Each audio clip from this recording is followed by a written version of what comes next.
किस तरह से एक लत लगती है किसी इंसान को? लोग एस्केप करने के लिए ड्रग्स लेते हैं। आपकी डीएनए में आ जाती है चीज़। तो उसके कुछ सिम्पटम्स भी आते हैं इस तरह के? ये ड्रग्स ले क्यों रहा है? उसके अंडरलाइंग कॉजेज़ क्या हैं? मैरिजुआना यूज़ कर रहे हैं। आप भी ड्रग एडिक्ट रहे हैं। आप ये कहते हो कि फैमिली का भी रोल है बच्चों को ड्रग की तरफ धकेलने में। ऑफ कोर्स एडिक्शन का उल्टा डी एडिक्शन नहीं है। एडिक्शन का उल्टा है कनेक्शन। कोई नहीं चाहता कि आप नशे छोड़ो, कोई प्रोफेशनल नहीं चाहता। नशा, प्रोस्टिट्यूशन, पॉलिटिक्स ये कभी ख़त्म थोड़ा ना हो सकती है दुनिया से। सोसाइटी में ड्रग एक ऐसा मुद्दा है जो कि अपने आप में बड़ा कॉम्प्लेक्स है। लोग इसके ऊपर बहुत सारी बात नहीं करते क्योंकि उनको लगता है कि अगर मैं ड्रग के ऊपर किसी से बात करूंगा तो अगला ये ना सोच ले कि ये खुद ही ड्रगी है। इस करके समाज में इसके ऊपर कोई डिस्कशन नहीं हो पाती। क्योंकि डिस्कशन नहीं हो पाती, इस करके कोई सोल्यूशन नहीं निकलता। आज इस कन्वर्सेशन के अंदर हम लोग डिस्कस करेंगे कि जो नशीले पदार्थ, ड्रग जिसको हम लोग बोलते हैं, ये किस तरह से एक लत लगती है किसी इंसान को? कैसे आप अगर फैमिली मेंबर हैं तो कैसे पहचान पाएँ कि क्या इसके सिम्पटम हैं? और कैसे आप अपनों की मदद कर सकते हैं? इस कन्वर्सेशन के लिए जो हम लोग के आज गेस्ट हैं, वो बहुत दिनों से डी एडिक्शन के ऊपर काम कर रहे हैं। खूब सारी वर्कशॉपें करते हैं और खूब सारी बुक्स इन्होंने लिखी हैं। Mister Vikram Sethi, welcome to the show. Thank you भैया, थैंक यू मुझे इनवाइट करने के लिए। एक जो ड्रग एडिक्ट जिसको बोलते हैं ना हम लोग, जी, शब्द तो नेगेटिव है, जी, पर शुरुआत कैसे होती है? क्योंकि आपकी ना, मैंने बुक भी पढ़ी है, जी, मैंने एक वर्कशॉप का भी लिटरेचर पढ़ा था। जी, तो मैंने देखा कि आपका जो एक्सपीरियंस बहुत सारे लोगों के साथ है वो इतना बड़ा है जी, कि आप इसका जवाब सबसे बेस्ट दे सकते हैं। जी। ड्रग एडिक्शन में पड़ने के बहुत सारे रीज़न्स हैं भैया। एक जो ऊपर-ऊपर का रीज़न है वो आजकल तो यही है कि इस चीज़ को ग्लोरीफाई किया जाता है और जो बच्चे हैं वो और लोगों को देख के, फ़िल्में देख के, गाने सुन के, अपने दोस्तों के साथ फिट होने के चक्कर में, पीयर प्रेशर में ट्राई करते हैं जिसको एक्सपेरिमेंटिंग कहते हैं। और जो दूसरा मेन मुद्दा है वो है लोग एस्केप करने के लिए ड्रग्स लेते हैं। एस्केप मतलब? मतलब अगर जीवन में कोई प्रॉब्लम है, ओके। उनके पास उसका हल नहीं है, तो वो हुँ, एस्केप करेंगे उसको। वो ड्रग्स यूज़ करेंगे, भागेंगे उससे। वो सब्सटेंस यूज़ करेंगे। ओके। सब्सटेंस यूज़ करने से क्या होगा कि टेम्परेरीली जो रियलिटी है, हुँ, उससे उनको एस्केप मिल जाता है।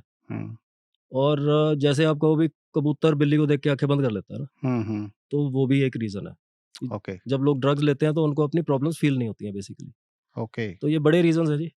और भी बहुत सारे रीज़न्स हैं, कई तो जैसे आपकी डीएनए में आ जाती है चीज़। अच्छा। अगर आपकी फैमिली में your hmm, family is a family of addicts, हाँ, हाँ। पहले से लोग एडिक्शन में हैं, हुँ, तो आपके डीएनए में आएगी। ओह! तो you are more prone to getting addicted. तो इस तरह की काफ़ी काफ़ी चीज़ें हैं जिस वजह से लोग एडिक्शन जैसे में चले यूथ जाते की आपने अभी बात करी ना, हैं। जी, तो यूथ को तो जिस तरफ चैनलाइज़ करते उधर हो जाता है वो चैनलाइज़, ठीक है? जी, तो आपने बताया कि पीयर प्रेशर में कई दफ़े। जी। लेकिन उसके अलावा ऐसी कौन-सी सिचुएशंस हैं जहाँ पे वो कोशिश करें कि इस सिचुएशन को ही अवॉइड करें, ताकि इसमें लिप्त ना होएँ वो? देखिए एक अब मैं यूथ के मामले में पहले बात करूँगा। जैसे-जैसे बच्चे बड़े होते हैं, जी। बाहर जाते हैं, उनको दिखता है कि ये लोग हैपनिंग है, इन लोगों की इस तरह की लाइफ़ है, लाइफ़स्टाइल है। हुँ, मतलब आप समझ रहे हो मैं आजकल समझ रहा हूँ। जो ये फ़िल्मों में, गानों में भी दिखता है। गानों में भी काफ़ी है, हाँ, पीपल वांट ग्लोरीफाई टू हो बी रहा है। लाइक दैट, जी। है ना? वो ये भूल जाते हैं कि जो उनका जीवन है, हुँ, जिस तरह से वो चलना चाहिए, हुँ, है ना? हुँ, उस तरह से चलाए रखने के लिए उनको इन चीज़ों से दूर रहना ही पड़ेगा। ओके। वो सभी यही कहते हैं कि ड्रग्स जहाँ पर भी आ गए, आप ये समझ लो कि आपका एक नया साइकिल शुरू हो जाएगा वहाँ से, राइट? आप एडिक्टिव पर्सनैलिटी बन जाओगे। अगर आप एक दफ़ा एडिक्टिव पर्सनैलिटी बन गए, तो आपकी हरकतें वैसी हो जाएँगी। तो जैसे नॉर्मली आपके जीवन चल रहे हैं, आपके परिवार हैं, सभी लोग खुशी से रह रहे हैं, अपनी मेहनतें कर रहे हैं, रोटी कमा रहे हैं, सब कुछ कर रहे हैं ना। अगर एक दफ़ा एडिक्टिव बंदा बन गया, तो ये तो साइकिल गई, ठीक है? फिर एक अलग ही कर्म की साइकिल चल पड़ेगी आपकी, कि आपने पहले वो भोगने हैं, बर्बाद होना है, फिर वापस लाइन पे आओगे। अब इसमें मैं थोड़ी-सी स्पिरिचुअलिटी भी ऐड करना चाहता हूँ जी, जी, कि बिल्कुल, बिल्कुल। कुछ लोग हैं जो जिनका जन्म ही इसलिए हुआ है कि उन्होंने यही करना है। क्या ड्रग करनी है? हाँ, मतलब कहने का मतलब कि उन्होंने एक्सपीरियंस करना है हर एक चीज़, ये एक्सपेरिमेंट ये करनी है। ये कैसे कह रहे हो आप ऐसे? क्योंकि मैंने अपनी आँखों से देखा है जी, मैं भी उनमें से एक हूँ, अच्छा, कि एक्सपेरिमेंट करेगा ही करेगा, हटेगा नहीं। मतलब जिसको बोलते हैं कि लाल बटन दबाएगा ही दबाएगा। हाँ, दबाएगा, दबाएगा। आप मना करोगे तो स्पेशली दबाएगा जाके। ओके, ये जो ये आपने उनके मन में जो स्पिरिचुअल वाली बात करी थी ना, जी। ये समझ में आता है, पर सभी पे लागू नहीं हो नहीं, सकती नहीं, है, कोई मुझे चीज़ ऐसा कभी भी लगता है। किसी पे नहीं लागू होती है। हाँ, तो मैं इसलिए ये पॉइंट आपसे उठा रहा हूँ क्योंकि मैं भी एक फादर फिगर हूँ, हाँ, ये तो है। और जो ये लोग शो देख रहे हैं उनके भी बच्चे होंगे, हाँ, ये किसी तो का भाई होगा, ये तो है। ठीक है? तो ऐसे के अंदर अब जैसे मेरा बच्चा सपोज़ करो घर आता है, जी, वो कॉलेज गोइंग है, कोई जॉब कर रहा है या स्कूल में भी आजकल तो छोटी-छोटी उम्रों में सुनने में आ रहा है ना। That's right. तो ऐसे में ऐसे कोई सिम्पटम भी देता है वो बच्चा कि देखिए, वो कहते हैं ना prevention is always better than cure. Right. तो क्यों ना हम प्रिवेंशन की तरफ भी थोड़ा-सा झुकाव रखें। ऑफ कोर्स होना चाहिए। जैसे सपोज़ करो किसी बच्चे को शुरुआत जिसने की है ड्रग्स की, जी, तो उसके कुछ सिम्पटम्स भी आते हैं इस तरह के, जी, ऑफ कोर्स आते हैं। जिससे वो फैमिली अलर्ट हो सकती है, जी, टाइमली उसको पकड़ सकती है जी। और उसके ऊपर काम कर सकती है। जब भी कोई इंसान ड्रग्स की तरफ जाएगा ना जी, तो उसमें उसके बिहेवियर में आपको चेंजेस नज़र आएँगे। ओके, इर्रेस्पॉन्सिबल हो जाएगा, देर-सवेर पहुँचेगा, खर्चा ज़्यादा करेगा, चोरियाँ करेगा, ठगियाँ करेगा, झूठ बोलेगा, इस तरह की हरकतें करेगा ही करेगा। ये टेल टेल साइन्स हैं सभी के लिए, राइट? तो ये तो बिहेवियर चेंज अगर आप पहचान पा रहे हो, तो आप इसकी प्रिवेंशन भी कर सकते हो। लेकिन मैं मतलब आपने वो प्रश्न नहीं पूछा लेकिन मैं फिर भी कुछ बोलना चाहूँगा जी, जी। कि जब आपने पहचान ही लिया, हुँ, है ना? कि इसमें ये चेंजेज़ आ रहे हैं, तो ये भी पहचानना पड़ेगा कि ये ड्रग्स ले क्यों रहा है? उसके अंडरलाइंग कॉजेज़ क्या हैं? आमतौर पे जैसे जो बच्चे तो परिवारों में रहते हैं, हमने कहा कि सिम्पटम से परिवार ने पता लगा लिया, जी। है ना? कि ये इस तरह की चीज़ों में लिप्त है, हाँ बच्चा जी। ड्रग कर रहा है। जी, बहुत सारे बच्चे अभी जॉब के लिए, हायर एजुकेशन के लिए अपना शहर छोड़ के दूसरे किसी बड़े शहर के अंदर जा रहे हैं। जी, अब उनके पास तो कोई है ही नहीं, जो जी, उनके सिम्पटम देखेगा या उनसे डिस्कशन करेगा किसी लेवल पे। जी। तो उन बच्चों के लिए क्या हिदायत है? या वो लोग जो इस तरह से इंडिपेंडेंटली रह रहे हैं दूसरे शहरों में, उनके लिए क्या हिदायत आप दे सकते हो? सर हिदायत से पहले मैं एक ऑब्ज़र्वेशन है मेरी जो मैं आपको वैसे जी, बताना चाहता हूँ। जी, आजकल बहुत सारे लोग जो परिवार से दूर रहते हैं ना, मोर देन एडिक्शन वो यूज़ करते हैं मतलब यूसेज में है। एक तो होता है अब्यूज़ करना किसी चीज़ को, जी, एक होता है यूज़ करना। जैसे आप दवाई खाते होगे जब जी, आपके जी। सिर में दर्द होती है आप दवाई खाते हो। तो आप ये तो नहीं कह सकते मैं ड्रग अब्यूज़ कर रहा हूँ। आप ड्रग यूज़ कर रहे हो। तो हुँ, आज की जो जनरेशन है बहुत सारे लोग जो हैं जवान लड़के-लड़कियाँ वो ड्रग्स यूज़ करते हैं। ज़्यादातर मैरिजुआना यूज़ कर रहे हैं, शराब पीते हैं और वो रेगुलर नहीं पीते हैं, वो एडिक्ट्स नहीं हैं। लेकिन वो जब भी उनको लगता है कि हफ़्ते 10 दिन बाद स्टीम ब्लो करनी है, तो वो यूज़ करते हैं। वहीं से फँस जाते हैं कई लोग। वो हाई होने के लिए। हाँ, मतलब बेसिकली आप ये कह लो कि प्रेशर कुकर की सीटी नहीं बजानी होती है, हुँ, हुँ, तो हुँ, वो हुँ। 10-15 दिन बाद एक बार सीटी बजाने के लिए करते हैं। तो ये तो वो लोग हो गए जो यूज़ करते हैं। जी, जो लोग अ, एडिक्शन में फँस गए हैं, घर हुँ, से दूर रह के, हुँ, भैया पहले तो एडिक्शन को पहचानिए कि एडिक्शन चीज़ क्या है। जी, एडिक्शन वो चीज़ है कि आपको पता चल गया कि ये चीज़ मेरे लिए बुरी है। जी, ये मेरा समय बर्बाद कर रही है, पैसा बर्बाद कर रही है, एनर्जी बर्बाद कर रही है, करियर बर्बाद कर रही है ना? परिवार की खुशी बर्बाद कर रही है, सारा कुछ बर्बाद कर रही है। आप फिर भी उसको छोड़ नहीं पा रहे हो। That is what is addiction is. तो अगर आप अकेले भी हो या पूरी फैमिली सेटअप के बीच में हो, तब भी आप ही को पहचानना है ये, कि जो चीज़ मुझे नुकसान दे रही है, मैं चाह के भी नहीं उसको छोड़ पा रहा हूँ, तो उसके बारे में क्या करना है? ये बात है। पहचानना आपको खुद ही पड़ेगा। अच्छा, मैंने एक चीज़ स्टार्टिंग में भी बोली थी कि इसके ऊपर ना लोग चर्चा नहीं करते, भागते हैं इस टॉपिक से। जी, बिल्कुल भागते हैं। अभी जैसे मुझे ऐसा लगता है कई दफ़े कि आई जी, थिंक फैमिलीज़ को बैठ के ना इसके ऊपर परिवारों में डिस्कशन करनी चाहिए। ऑफ़ कोर्स करनी चाहिए सर।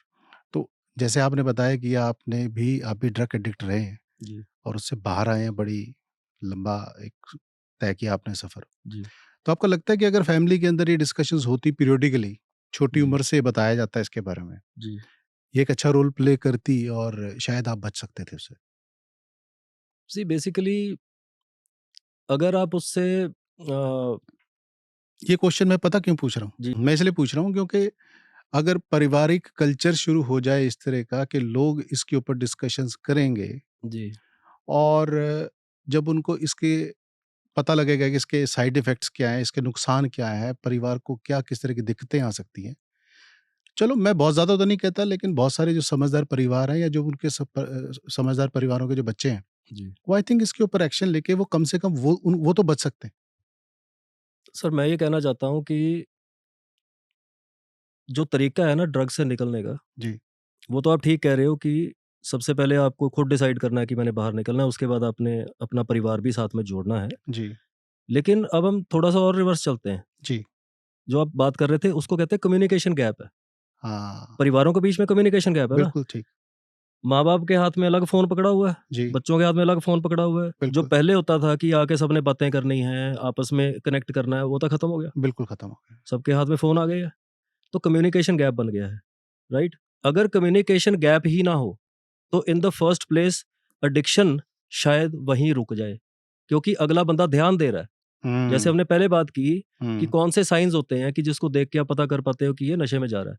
लेकिन जब आप खुद फ़ोन में घुसे हुए हो, साइन का आपको कुछ पता नहीं है, आपके खुद के ही साइन ठीक नहीं चल रहे हैं, तो बच्चे का साइन क्या पकड़ोगे? कोई कम्युनिकेशन नहीं है, कुछ नहीं है ना? तो कम्युनिकेशन गैप सबसे बड़ी प्रॉब्लम है, जिसकी वजह से लोग सिर्फ़ नशा नहीं, और भी बहुत सारी गलत चीज़ें हैं जो दुनिया में इस समय चल रही हैं, जो कम्युनिकेशन गैप की वजह से हो रही हैं परिवारों के बीच में। हमारे जो इंडियन परिवार हैं, यूनाइटेड फैमिलीज़ होती थी, जी, अनडिवाइडेड फैमिलीज़ होती थी, उस समय पे इतनी प्रॉब्लम नहीं ना होती थी। नहीं थी ट्रक की अब प्रॉब्लम। हर बंदा अपने लिए है।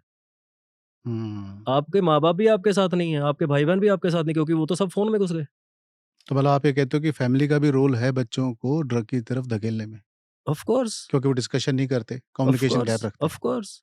आपका ध्यान ही नहीं है ना, ध्यान तो आपका फ़ोन में है, ध्यान तो आपका इंस्टाग्राम पे है, रील्स में है। तो बाद में जब एकदम से बात बिगड़ जाती है, जैसे मैं आपको एग्ज़ाम्पल देता हूँ, मेरे पास बहुत सारे लोग आते हैं। जी, एक एग्ज़ाम्पल देता हूँ आपको, एक छोटा लड़का 18-19 साल का, उसका बाप उसको मेरे पास लेके आता है कि जी आपका मोर्चा है सर, और आप हमारे बेटे का नशा छुड़वा दीजिए। और अपने बेटे को अंदर छोड़ के बाहर फ़ोन पे फिर लग गया जाके। मैं बाहर पहुँचा भाई, मैंने कहा भैया जी आप अपने बच्चे को ले आए, तो अब क्या आपने क्या सोचा है कि मैं कोई साइकियाट्रिस्ट हूँ, कोई डी एडिक्शन सेंटर चलाता हूँ कि आपके बच्चे को 4 चपेड़े मार के अंदर रखूँगा और कहूँगा ये दवाई खा, नशा छोड़ दे, और इस तरह से होगा और आप अपना पल्ला झाड़ के निकल लिए हो यहाँ से, फिर फ़ोन में घुस गए हो जाके। अगर आप इससे पहले से कनेक्शन बिठाए होते, तो शायद यहाँ पे लाने की ज़रूरत ना पड़ती। सही है। मतलब पहले ध्यान नहीं देंगे, फिर जब पूरा ही खत्म हो जाएगा काम, फिर कहीं पे छोड़े आएँगे जाके कि आप इसको ठीक कर दो जी, ये चल रहा है। मतलब इन टोटल अगर देखा जाए फैमिली की सपोर्ट की इम्पोर्टेंस बहुत ज़्यादा है। सर, मैं आपको एक और बात बताना चाहता हूँ। जी, लोग कहते हैं ना कि एडिक्शन का उल्टा क्या है? एडिक्शन का उल्टा डी एडिक्शन नहीं है। एडिक्शन का उल्टा है कनेक्शन। एडिक्शन से तभी निकलोगे जब कनेक्शन बिठाओगे, हुँ, राइट? तो डी एडिक्शन नहीं, कनेक्शन पे चलिए, कनेक्शन पहले से बिठा के रखिए। कोई बात नहीं, अगर सब कुछ खराब हो भी गया है तो फिर से कनेक्शन बनाइए, स्टार्ट फ्रेश। और उसके बहुत सारी टेक्निक्स हैं उसमें। बेसिकली भैया, ये जो मैंने किताब लिखी है, जो मैं वर्कशॉप जी, चलाता जी, हूँ, जी, या जो जी, मैं ऑनलाइन प्रोग्राम देता हूँ, जो भी देता हूँ, वो कोई इतनी बड़ी चीज़ नहीं है, उसमें कोई लंबी-चौड़ी चीज़ नहीं है। वो बेसिकली कनेक्शन बिठाना ही है। वो ट्रू। हमारे साथ बिठाओ, एक सपोर्ट ग्रुप के साथ बिठाओ, अपने परिवार के साथ बिठाओ। खुद अंदर से अवेयर हो कि आप कहाँ हो, कहाँ जाना चाहते हो, अपनी प्रॉब्लम पहचानो, आइडेंटिफ़ाई करके उस पे काम करो और आगे बढ़ो। अभी तक तो हम प्रिवेंशन की बात कर रहे थे। जी, जी, जी। सिम्पटम्स और इससे पकड़ के परिवार क्या करे उस पे बात कर रहे थे। राइट, बहुत सारे लोग हैं जो ऑलरेडी ड्रग एडिक्ट बन चुके हैं, बन चुके हैं। ठीक है? तो उनके लिए आप थोड़ा-सा बताओ कि किस-किस तरह की सपोर्ट सिस्टम्स अवेलेबल हैं? जी, वो लोग कैसे शुरुआत करें इस चीज़ों के लिए? जी। तो सर पहले तो सपोर्ट सिस्टम आपका परिवार ही ट्रू। है ना? जी, जब आपने ये देख लिया कि मैं फँस गया हूँ, आपने एक्सेप्ट कर लिया, जी। एक्सेप्टेंस। जैसे हमारे ना ग्रुप की आप आपने बात की, तो एक नारकोटिक्स एनोनिमस है, हुँ, जो दुनिया की सबसे बड़ी संस्थाओं में से एक है, जो ड्रग एडिक्ट्स की ही संस्था है। ड्रग अच्छा, एडिक्ट्स ही चलाते हैं, ड्रग एडिक्ट्स के लिए ही चलाते हैं, नारकोटिक्स एनोनिमस। ओके, तो मैंने मीटिंग लगाई है, मतलब जब मैं उस फ़ेज़ में था तो। जी, तो उसके कुछ स्टेप्स होते हैं। There are 12 steps of NA, narcotics anonymous. वैसे अल्कोहलिक्स एनोनिमस है अल्कोहल वालों के लिए, और आजकल तो सोशल मीडिया के लिए भी आ गई है, क्योंकि ये भी एक एडिक्शन है। बिल्कुल एडिक्शन है, जी। जी, तो हुँ, वो 12 स्टेप्स की मैं अगर यहाँ पे बात करूँ, तो उसमें हुँ, पहला स्टेप तो यही हो गया कि आपने आइडेंटिफ़ाई करना है, एक्सेप्ट करना है कि प्रॉब्लम है। हुँ, उसके जो अगले स्टेप है, वो हुँ, यही है कि आपने अपने परिवार के साथ जोड़ना है अपने आप को। जी, फिर उसके बाद आ गई संस्थाएँ, कि आपने लाइक माइंडेड लोग, जो उस समय, जैसे इस समय जो लोग ड्रग एडिक्शन के साथ स्ट्रगल कर रहे हैं, अगर वो एक साथ इकट्ठे होके स्ट्रगल करें, एक-दूसरे का साथ देते हुए, मतलब जब शाम को कीड़े जागते हैं नशा करने के, तो उस जी, समय मीटिंग लगाने चले जाएँ आप, हुँ, है ना? तो आपको हुँ, सपोर्ट मिल गया, कम्युनिटी मिल गई, हुँ, और आपके आस-पास एक सेटअप सा आपने बना लिया कि अकाउंटेबिलिटी होगी आपकी, कि आपने एक्सेप्ट कर लिया, लोगों के सामने एक्सेप्ट कर लिया कि मैं लगाता हूँ भाई, मेरे मुझे मदद की ज़रूरत है, आप मेरी मदद कीजिए, और फिर आप उस पे लग पड़े, ठीक है? उसमें आगे जाके जिन लोगों के साथ आपने गलत किया, उनसे माफ़ी भी माँगनी है। और फिर आगे और भी स्टेप्स हैं जो मतलब मैं इस समय 12वें स्टेप पे हूँ, आप ये कह सकते हो। लेकिन ये 11 स्टेप जो निकल के आए हैं यहाँ 12वें स्टेप तक, वो स्टेप्स के बारे में नॉलेज की बात है, वहाँ तक पहुँचने की बात है, लेकिन ये वही करेगा जो करना चाहता है। ये ज़बरदस्ती नहीं आप किसी से करा पाओगे। आप ये नहीं अब मतलब थप्पड़ मार के किसी को कह सकते हो चले कर। जब तक एडिक्ट को नशा करते हुए आ रहे हैं नज़ारा, हम्म। वो नहीं छट रहेगा, ठीक है? जैसे मैं कह रहा था कि ये जो 12 स्टेप्स हैं ना जी, जी यहाँ तक आप किसी को पहुँचाओगे, ज़बरदस्ती नहीं पहुँचा सकते, बंदे ने अपनी मर्ज़ी से पहुँचना है। और पंजाबी में एक कहावत है कि जब तक मच्छी पत्थर चट के नहीं वापस आंदी, जी। तब तक उन्हें गल नहीं समझ आंदी। मतलब जब तक वो ट्रेस्ट करके नहीं आएगा हाँ, तब तक हाँ, उसको समझ में नहीं आएगी। राइट। तो ओके। जो एडिक्ट है, जी ये उसको अपने अंदर से पता है जी। कि वो चीज़ मैंने टेस्ट कर लिया। कि अब टेस्ट करने के लिए है क्या है? टेस्ट हम्म। करने के लिए सिर्फ रॉक बॉटम है। जी। और तो कुछ है नहीं है ना एडिक्शन में टेस्ट करने के लिए। कोई ऐसी सक्सेस तो है नहीं कि आप नशे करते-करते दुनिया के सबसे बड़े नशेड़ी बन गए और हम्म। आपको प्रेसिडेंट अवार्ड मिल रहा है कि ये भैया सबसे ज़्यादा नशा लगा सकता है बंदा। ऐसा तो नहीं है। हम्म। जाना तो आपने नीचे ही है। जी। आपने सब कुछ बर्बाद ही करना है ना अपना। बिल्कुल बिल्कुल। बर्बाद करने के बाद जब आपको पता चल गया ना कि मैंने पत्थर चाट लिया है, देन ओनली यू डिसाइड कि अब ज़रूरत है कि मुझे अपने आप को रिक्लेम करना है वापस से। तो जब तक वो नहीं होगा, और वो होगा कैसे? या तो वो चोट खा के, बर्बाद होके, सब कुछ खत्म करके आएगा, हम्म। या फिर किसी की वाणी सुन के आएगा। हो सकता है हम्म। कि आपकी और मेरी वाणी सुन के आ जाए।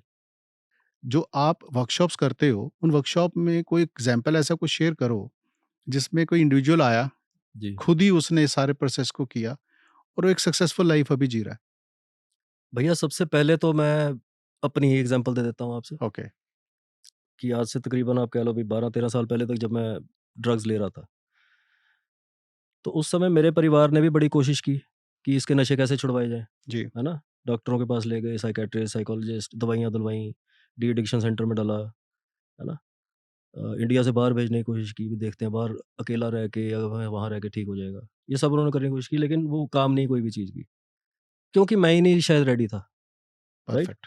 नहीं, ऐसा मैंने देख कई कई फैमिलीज में देखा है हुँ, कि वो कहते हैं कि ये तो यहाँ एडिक्शन में डल गया बच्चा हमारा। जी। ठीक है। तो उनको लगता है कि बेस्ट वे ये है कि इसको फॉरेन भेज देते पढ़ाई के लिए या जी, किसी जी। काम धंधे के लिए या इसको एग्ज़ैक्टली, वैसे यहाँ से निकाल दो। एग्ज़ैक्टली। तो आपका कहने का मतलब ये है कि वो भी कोई काम नहीं करता। नहीं, नहीं, काम तभी करेगा जब तक आपको अपनी एडिक्शन वाली लाइफ़ से बेहतर लाइफ़ नहीं दिखी है ना, हम्म। कि बेहतर लाइफ़ चीज़ क्या है? वो दिखानी पड़ेगी आपको, खुद को दिखानी पड़ेगी। तो जैसे मैं मतलब coming back to my own story, जी। कि जब कोई भी चीज़ नहीं काम कर रही थी, वो इसलिए नहीं काम कर रही थी क्योंकि शायद मैं तैयार नहीं था। लेकिन ओके। जिस दिन मैं तैयार हुआ, जैसे आपने पूछा कि अकेला हो तो कैसे कर सकता है? जी। तो उस दिन मुझे ये पता लग गया कि ये डी एडिक्शन की जो टेक्नोलॉजी चल रही है ना, ये सारी उन लोगों की पैसे कमाने की तरीके हैं। अच्छा। ठीक है? कोई नहीं चाहता कि आप नशे छोड़ो, कोई प्रोफेशनल नहीं चाहता, वो चाहता है कि हमारा रिपीट क्लाइंट बना रहे, बिजनेस बना हुआ राइट? है किस्म से। तो आपकी जो मोटिवेशनल काउंसलिंग होनी है ना? जो आपने अंदर से ट्रांसफॉर्म होना है, वो नहीं है, ओके। ठीक है जी? ऑक्यूपेशनल रिहैबिलिटेशन नहीं है। अगर आप नशेड़ी से नशा वापस लोगे, तो उसको दोगे क्या? वो तो पहले ही एडिक्ट है किसी चीज़ का। हम्म। उससे बड़ी चीज़ देनी पड़ेगी ना। हम्म। उससे बड़ी चीज़ क्या हो सकती है? उससे बड़ी चीज़ आपने खुद को खोजना है, अपने अंदर उतरना है। अपने अंदर उतरने के लिए बहुत चीज़ें हैं जो आपने करनी है, जो आपको एक रूटीन से मिलती हैं। एक ना मैं अपने सारे व्यूअर्स को भी बताना चाहता हूँ जी, दुनिया में ना सबसे बढ़िया चीज़ जो है, बिहेवियर चेंज करने के लिए, क्योंकि ये नशा एक लत है, हम्म। गलत हैबिट है। बिहेवियर चेंज करना पड़ेगा, नई हैबिट्स डालनी पड़ेंगी। उससे रिलेटेड एक थेरेपी है जिसका नाम है, जो साइकोलॉजिकल थेरेपी, उसका नाम है कॉग्निटिव बिहेवियरल थेरेपी, सीबीटी जिसको बोलते हैं शॉर्ट फॉर्म में। जी। सारे मेरे जो साइकियाट्रिस्ट भाई-बहन हैं वो मेरे साथ मानेंगे इस बात को, हम्म। कि अगर आपने किसी बंदे का बिहेवियर चेंज कर दिया, बढ़िया बिहेवियर कर दिया उसको, उसको खुशी मिलने लगी, कामयाबी मिलने लगी, उसका समय वहाँ जाना शुरू हो गया, है ना? तो वो बंदा उस चीज़ में से बाहर निकलने के लिए ज़्यादा तैयार हो जाएगा। इस तरह की चीज़ें मैंने खुद जा के देखी कि मैं किस तरह से अपने आप को बेहतर इंसान बना सकता हूँ, अपनी हैबिट्स कैसे चेंज कर सकता हूँ। क्योंकि एक तो हैबिट ये थी कि सवेरे उठते ही नशा करना, नशा करके उसके बाद खिंडानी है जाके, टाइम वेस्ट करना है, लेकिन अगर वही चीज़ प्रोडक्टिवली आप यूज़ करो, प्रोडक्टिविटी बढ़ाने के लिए यूज़ करो, हैबिट ही है ना, वो भी तो हैबिट है। उस हैबिट को थोड़ा-सा ट्वीक करके ऐसा कर दो कि आप प्रोडक्टिव बन जाओ। अगर आप प्रोडक्टिव बन सकते हो, कॉग्निटिव बिहेवियर थेरेपी ये कहती है, तो नशा छोड़ो, आप दुनिया में हर एक चीज़ कॉन्कर कर सकते हो। तो यही जो हैबिट बिल्डिंग है, रूटीन फॉर्मेशन है और इस तरह की जो ज्ञान की बातें हैं, वही सारी मैंने किताब में लिखी आपकी हैं, जो बुक में मेरी लिखी वर्कशॉप है। में है। तो बहुत सारे लड़के जो मेरे पास वर्कशॉप में आते हैं, वो इसीलिए आते हैं क्योंकि वो जो ट्रेडिशनल मेथड्स हैं, उनसे उनको फ़र्क नहीं पड़ रहा है। आपने किसी का नशा छुड़ाने के लिए उसको दवाई दे दी, वो दवाई खा लेगा, घर में टिक के बैठा रहेगा, खाली दिमाग हो जाएगा, उसमें क्या होगा? खाली दिमाग किसका घर होता है? शैतान का। शैतान का घर होता है। शैतानी में जाएगा फिर दोबारा। जी, तो उसका दिमाग पहले ही खाली है, उसमें से शैतान निकालो, उसको बिज़ी करो, उस जगह पर लगाओ जो वो करना चाहता है, मन से करना चाहता है। जैसे कि मैं मन से क्या करना चाहता था, मैं शायद यही करना चाहता था। तो मेरे जीवन का ये मोटिव है अब, ये करके ही मैं बचा हूँ ना जी। अगर मेरे पास ये मिशन ना होता, तो मैं शायद कहीं बैठा नशे कर रहा होता इस समय भी। मैंने अपने आप को एक मिशन दिया, वही मैं कोशिश करता हूँ कि मैं आगे लड़कों को भी मिशन दूँ, राइट? वो मैं नहीं ये कहता कि आप यही काम करो, नशा मुक्ति का काम करो या लोगों के नशे छुड़वाओ। मैं कहता हूँ पैसे कमाओ, सेवा करो, मंदिर में जाओ, भक्ति करो। जैसे ध्यान डाइवर्ट करो, हाँ, बेसिकली ध्यान प्रोडक्टिव लगाओ, ध्यान लगाओ, अपने पे लगाओ, अपने पे लगाओ और अपने पे डाइवर्ट लगाओ। करके अपने पे लेके आओ। यस, मेरे जो सारे दुःख थे, जितनी तकलीफ़ें थी, जो मुझे बहुत बड़ी दिखती थी, क्योंकि मेरे पिताजी की उस टाइम पे डेथ हो गई थी और जीवन में और कुछ बचा नहीं था और पूरे परिवार की ज़िम्मेदारी मेरे थी और नशेड़ी के ऊपर ज़िम्मेदारी दे दो ऊपर से, वो तो बिल्कुल ही खत्म है। हुँ, तो मैं तो खत्म होने के बारे में सोच रहा था। लेकिन वो जो साधना ने मुझे बचाया है और मैं उसको ऐसे नहीं, मतलब साधना को आप ये मत सोचना कि बहुत कोई मुश्किल चीज़ है, कोई कोई कर पाता है, कोई नहीं, ऐसा नहीं है। बहुत सिंपल चीज़ें हैं, ब्रीदिंग टेक्नीक है, साँस कैसे लेना है बैठ के, रूटीन है, सुबह उठना कितने बजे है, उसके बाद एक्सरसाइज़ करनी है, ये करना है, ये करना है, ये करना है। इतना ही करने से जब आप अपना पैटर्न तोड़ देते हो, जो पुराना पैटर्न चल रहा था, तो नया पैटर्न बनना शुरू होता है। बिल्कुल। तो 21 दिन वही पैटर्न बनाना शुरू कर दो, तो हुँ, आप उसमें से निकल गए। वैसे एक कहावत भी है जी, कि अगर आपको किसी चीज़ को अपने रूटीन में शामिल करना है तो उसी हाँ, काम को 21 दिन के लिए करो। 21 दिन के लिए करो। तो जब आप 21 दिन के लिए उसको कर बैठेंगे, यस, तो वो आपकी ज़िंदगी का एक हिस्सा बन जाएगा और उसको यस, रेगुलरली आप करेंगे। यस। गुड। और यही बात कोई भी प्रोफ़ेशनल आपको नहीं करवाएगा क्योंकि उसका क्लाइंट खत्म हो जाता है ना? वो मुड़ के ही नहीं आएगा। जो आप उसको फ़ीस देते हो जाके, दवाइयाँ लेते हो इतनी महँगी-महँगी, वो कैसे लोगे? हुँ, एक ना मैंने है तो ये जोक टाइप का ही, जी, उसने कहा कि यार तेरे सारे दोस्त तो चुगलियाँ करते हैं, तू नहीं करता, जी। तू क्यों नहीं करता? उसने कहा कि जी मैं पानी पीता हूँ। कहते भाई पानी पीने से कौन-सा चुगलियाँ, मतलब समझ नहीं आया। हुँ, वो कहता है, "भई मैं ना पानी ज़्यादा पीता हूँ।" कहते हैं, "भई ये फिर भी समझ नहीं आया।" हुँ, कहते हैं, "एक्चुअल में क्या होता है ना कि मैं जब इतना सारा पानी पी लेता हूँ ना, तो बारी-बारी मेरे को टॉयलेट जाना होता है। हुँ, और जब वो कोई मुद्दा लेके बैठते हैं किसी चुगलखोरी का, हुँ। तो मेरे को बाथरूम जाना होता है, तो वो बीच में वो उनका डिस्कशन टूट जाता है। टूट जाता है। तो इस करके मैं उसका हिस्सा ही नहीं बन पाता। बहुत बढ़िया। तो ये ऐसे ही जो आपने चीज़ें बताई हैं, जी, वो ये कह रहे हैं कि आपको उस रूटीन को तोड़ना है। जी, अगर आप रूटीन को तोड़ने में कामयाब हो गए, चाहे जी, स्पिरिचुअली आप कर लें, काम में लग जाएँ, ध्यान में लगें, जी, जैसे ही वो रूटीन टूटेगा, जी, आप इस चीज़ से बाहर आ सकते हो। लेकिन ये भी देखा गया साथ में, जो इंसान इससे एक बार बाहर आया है, there are high probability, chances बहुत ज़्यादा हैं, जी, वो दोबारा लिप्त हो जाए इसमें। जी, तो हो गई इसके होगा। इसके बारे में थोड़ा-सा आप बताओ कि इन केस अगर किसी की ऐसी सिचुएशन हो गई है जी, कि वो बाहर आया और दोबारा से फिर इस लत में पड़ गया, जी। तो वो कैसे बचे इस चीज़ से? मतलब वो कैसे अपने आप को स्ट्रॉन्ग रखे इस सारी सिचुएशन में? भैया वही मैं कह रहा था कि अगर आपने एडिक्शन से बाहर आना है, तो आपको एडिक्शन से ऊपर कोई मकसद चूज़ करना है। ओके। मिशन होना चाहिए ना जीवन जी, में। जी, आपने हासिल क्या करना है? जी, तो जैसे आप, मतलब एडिक्टिव पर्सनैलिटी होती है ना, एडिक्ट की एडिक्टिव पर्सनैलिटी होती है। उसको कोई बड़ी चीज़ चाहिए और उसने सब कुछ भूल के उसी के पीछे भागना है ना? जहाँ पहले उसका सब कुछ गलत ही गलत हो रहा था, बर्बाद ही बर्बाद हो रहा था, तब भी वो उसी चीज़ के पीछे भाग रहा था। अब उसको उसको रिप्लेस करना है किसी बढ़िया चीज़ के साथ, जो मीनिंगफुल है, जिससे आपकी जीवन का मकसद ऊपर उठ जाता है, हायर पर्पस मिलता है आपको लाइफ में। जैसे जी। हम डोप कहते हैं ना इन चीज़ों हुँ, को, नशों को डोप कहते हैं, वो जी। इसलिए क्योंकि डोपामाइन का शॉर्ट फॉर्म है डोप, कि उसमें से डोपामाइन रिलीज़ होता है। ओके, वो दिमाग से जो रिलीज़ होता है हमारे। यस, लेकिन ओके। उसके जो ऊपर के केमिकल्स हैं, हुँ, सेरोटोनिन है, हुँ, ऑक्सीटोसिन है, हुँ। एंडोर्फिन्स हैं, जी, वो उसके बाप हैं। वो हाँ, कैसे पैदा होते हैं? वो नशा करने से नहीं पैदा होते हैं, वो अच्छे कार्य करने से होते हैं, मेहनत करने से होते हैं, परिवार बनाने से होते हैं, बच्चे पैदा करने से होते हैं, बच्चों को स्कूल भेजने से होते हैं। मतलब इस तरह की चीज़ें करने से होते हैं जिसमें सच में आपको अच्छा महसूस हो। जैसे मैं आपको बताता हूँ, एक ना रैट एक्सपेरिमेंट किया था। एक जगह पे एक पानी का कटोरा रखा, एक जगह में एक पानी के कटोरे के अंदर नशे की बूँदें डाल दी। ठीक। तो 2 चूहे भेजे, एक चूहा तो भाई ट्राई करा उसने दोनों चीज़ें, तो उसको तो पसंद आ गया नशे वाला। फिर दूसरा चूहा गया, उसने दोनों ट्राई की, दोनों को पसंद आ गई नशे वाले। आप किसी को भी चॉइस दोगे, बेसिकली नशा, प्रोस्टिट्यूशन, पॉलिटिक्स, ये कभी खत्म थोड़ा ना हो सकती हैं दुनिया से, ठीक है जी? तो नशा तो बंदा चूज़ करता ही है। आप बात समझो मेरी। जी। अब दूसरे एक भाई साहब थे, उन्होंने उसके बाद एक और एक्सपेरिमेंट किया। उन्होंने क्या किया, उन्होंने 2 अलग-अलग कंपार्टमेंट बनाए। एक के अंदर उसने रखा नशा, नशे वाला पानी, और उसके साथ में मीट, मच्छी, मांस जो भी हो, एन्जॉयमेंट वाला पूरा सिस्टम उन्हें रखता था, ठीक हुँ। है? और दूसरी तरफ उसने रखा सिर्फ़ पानी, प्योर पानी, लेकिन उसके साथ में एक साथी, चूहिया, हाँ। परिवार पूरा, खेलने-कूदने की जगह, हैं? एन पूरा मॉल-मूल देता उत्थे, पूरी एन हर एक चीज़ उत्थे बनाती। तो वो जो चूहे थे, वो एक आधा तो वहाँ जो गया, सबने ट्राई किया, लेकिन ज़्यादातर चूहे गए कहाँ? जहाँ पे पूरा भला पूरा परिवार परिवार था, था। खुशी थी, हर एक चीज़ थी। तो ये एक्सपेरिमेंट से क्या पता लगता है कि अगर आपको बेहतर ज़िंदगी मिल गई है ना जी, हुँ। तो आप उस मतलब घटिया ज़िंदगी की तरफ क्यों जाना चाहोगे, जहाँ पे आपको ताने मिलते हैं, जहाँ पे आपको जाके बर्बादी मिलती है और कुछ मिलता ही नहीं है। इनफैक्ट आपके एंग्ज़ायटी, डिप्रेशन, ये सब चीज़ें मिलती हैं फ्री में ऊपर से। कई लोग ऐसे भी हैं जिन्होंने ड्रग शुरू की और बाद में फिर छोड़ी भी है। जी, पर छोड़ते वक़्त उनको ना दिमाग में ये क्वेश्चन चलता रहता था जी, कि क्या मैं नॉर्मल लाइफ़ जी पाऊँगा आज के बाद? ऐसा लगता है लोगों को कि यार मैं इतना बदनाम हो चुका हूँ या जी। इतना मैं अपने परिवार को तंग कर चुका हूँ हुँ, कि पता नहीं अब मैं नॉर्मल लाइफ़ जी पाऊँगा नहीं जा पाऊँगा। जी। तो इस तरह का भी क्वेश्चन है लोगों के दिमाग में।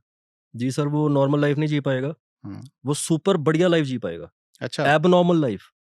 तो अगर वो कोई इंसान जो इस समय एडिक्शन में फँसा हुआ है, तो उसको मैं ये बोलना चाहूँगा, कैमरे में देख के भी बोल सकता हूँ, कि भैया फँसे हुए नहीं हो तुम, एक्सपीरियंस है तुम्हारा, इसको आगे लेके बढ़ो, बड़ा काम करो, बाहर निकलो, किसी और को भी निकालो, कुछ ऐसा करके दिखाओ, सोसाइटी तुम्हारे नाम के गुण गाए।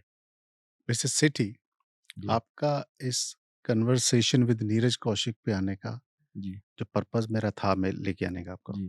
आपने बहुत बढ़िया ढंग से इसको सॉल्व किया। Thank you sir. बहुत ऐसे-ऐसे आई ओपनिंग पॉइंट्स लोगों को आपने बताए हैं जी, कि कहीं न कहीं समाज में जो लोग इससे ग्रथित हैं, जी। उनको एम्पावर करेंगी वो चीज़ें। उम्मीद तो यही है सर। और मैं सोचता हूँ और चाहता हूँ कि इससे समाज में बदलाव आएगा। जी, शो पे आने के लिए बहुत-बहुत thank you. Thank you sir. और आप जो ये नेक काम कर रहे हैं वर्कशॉप वाला जी, और लोगों को सलाह दे रहे हैं, राह दिखा रहे हैं जी, और ये जो अच्छी-अच्छी बुक्स आप लिख रहे हैं, जी। इसके लिए बहुत-बहुत thank you. Thank you sir. और मैं चाहूँगा जो हमारे व्यूअर्स हैं, अगर वो इस बुक को खरीदना चाहते हैं या वर्कशॉप अटेंड करना चाहते हैं, तो जो डिस्क्रिप्शन बॉक्स है उसके अंदर मैं इसका लिंक ज़रूर छोड़ दूँगा ताकि आप ये बुक्स पढ़ें। ज़रूरी नहीं है कि आप नहीं करते तभी, आप खरीदें, पढ़ें, समाज में अगर कुछ आपको कोई आपका दोस्त या मित्र अगर लिप्त है, तो उसको आप ये भेंट ज़रूर करें क्योंकि वाक़ई मैंने पढ़ी है ये बुक और इसके अंदर इतनी इंस्पिरेशनल चीज़ें हैं कि आपको खुद को स्ट्रॉन्ग बनाने में बहुत सारी मदद करेंगी। Thank you very much. Thank you sir. अगर आप या आपके जानने वाले की किसी की जैसे मिस्टर सेठी की एक जर्नी थी, इन्होंने बताया कि इन्होंने शुरू की ड्रग्स, उसके बाद में क्या-क्या नुकसान परिवार को हुए, कैसे-कैसे समय से ये लोग बीते हैं। अगर आपकी किसी की भी इस तरह की कोई जर्नी की स्टोरी है, आप कमेंट बॉक्स में ज़रूर डालें, क्योंकि वो एक स्टोरी आपकी किसी न किसी को प्रभावित ज़रूर करेगी। जैसे आज मिस्टर सेठी की बातें आपको प्रभावित कर रही हैं, तो आपका लिखा हुआ हर एक कमेंट किसी न किसी को प्रभावित करेगा और यही आपका एक योगदान होगा समाज के अंदर कि इस चीज़ के अंदर कुछ काम किया है आपने। ये शो देखने के लिए आप सबका बहुत-बहुत थैंक यू। ऐसे ही अगले शो के अंदर फिर किसी सोशल मुद्दे को लेके हम लोग आपके पास में आएँगे। अगर आपने चैनल हम लोगों का सब्सक्राइब नहीं किया है तो उसको ज़रूर करें। साथ के साथ बेल नोटिफ़िकेशन बटन भी दबाएँ और ये जो मुद्दा हमने क्योंकि बहुत कॉम्प्लेक्स मुद्दा है ये ड्रग को लेके सोसाइटी के अंदर। ये जो मुद्दा हमने आज आपके साथ में शेयर किया है, इस वीडियो को आप ज़्यादा से ज़्यादा शेयर करें ताकि और भी लोग अवेयर हों और इस जो ये कृति चल रही है या ये जो सोसाइटी के अंदर एक ये जो नेगेटिविटी चली हुई है इस चीज़ को लेके इसको हम कहीं न कहीं दूर कर पाएँ। Thank you very much.